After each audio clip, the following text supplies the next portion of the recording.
The ability to sacrifice and compromise is the first step to succeed when in a time of need. This art was mastered by 15-year-old Victor Flores in the realistic fiction novel Crossing the Wire by Will Hobbs. This is George Cram reporting from Scholastic Book Reviews in Dallas, Texas. Today I'm reviewing Crossing the Wire, published in 2006 by HarperCollins Publishers, written by the very talented Will Hobbs. This novel brings to life the tragic reality of illegal immigration and how it hurts millions of families living below the poverty line in northern Mexico. Starring a Mexican boy, Victor Flores, and his friend Rico, this novel is a page-turning adventure.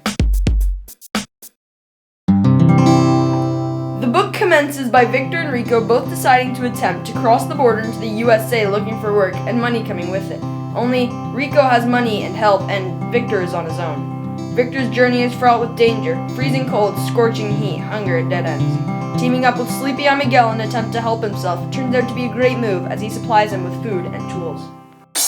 Then, after a shocking turn of events, Miguel gets caught by Border Patrol and leaves Victor on his own in the dangerous wilderness.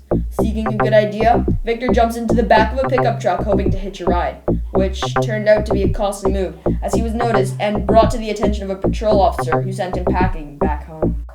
He got pretty close as well. After being dropped off in Nogales, Victor reunites himself with Rico, and they both decide to attack the challenge of getting across together. And in a desperate attempt to do just that, Rico lies to Victor that he has hitched a ride with coyotes and has found work with his brother in the US.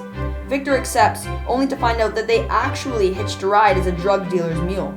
It truly was a brutal journey, and after hearing that they were considered dead weight and that the dealers were plotting to kill them, they decided to run away.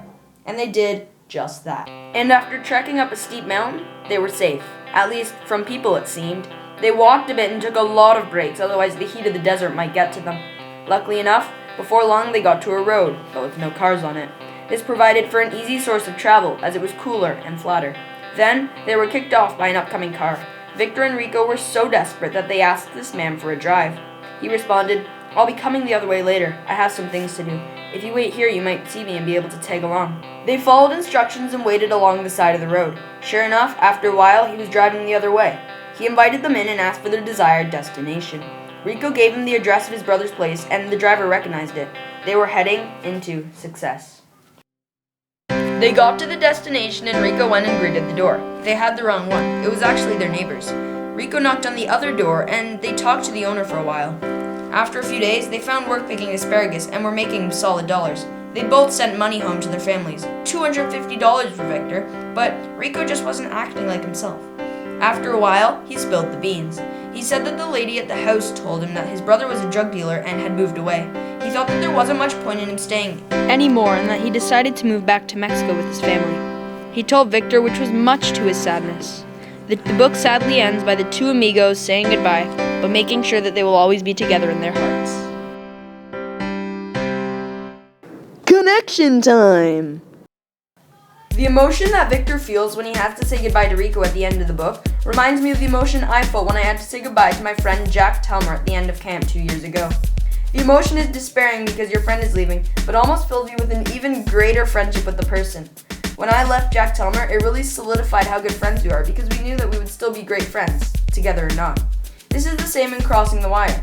Victor and Rico will always be each other's turtle, and they both understand that sometimes they can't be together.